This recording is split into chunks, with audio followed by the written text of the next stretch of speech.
Na shpjegoj pak nga afër, si të zhdukur Vjena këto dhe ty dhe gjithë ky organizim për Eurovisionin? Una kam folë interesant për këtë pyetje, unë kam folë për këtë biles me mamin para 2 ditësh. Më duket shumë interesante që është aq qytet i madh, sa nëse kalon ca rrugicën më tani, nuk e kupton që po ndodh diçka e tillë, po nëse futesh te këto rrugica, domethënë është një botë që ekziston, është një univers i tërë.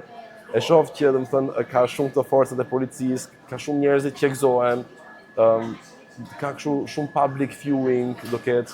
Una për shembull sonte jam vetë te një public viewing, unë sonte luaj 2 këngë, 3 këngë te vendi i shtëpisë e Kosmos, domethënë në Austri kur erdhi tema që Austria fitoi, kishte 5 qytete që konkurronin për këtë punë. Njëri nga këto ishte qyteti Oberwart.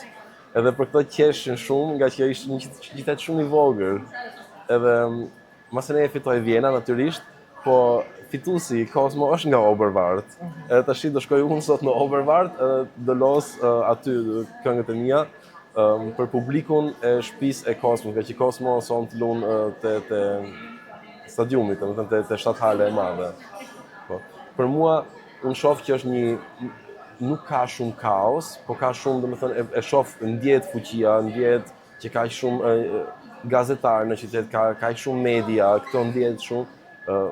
Po çfarë më duket interesante është që nuk është humbur çdo gjë kështu në kaos, kupton? Unë besova se do humbte më shumë çdo gjë qyteti në kështu në për këto, si më thënë, do bëhet më shumë çmenduri.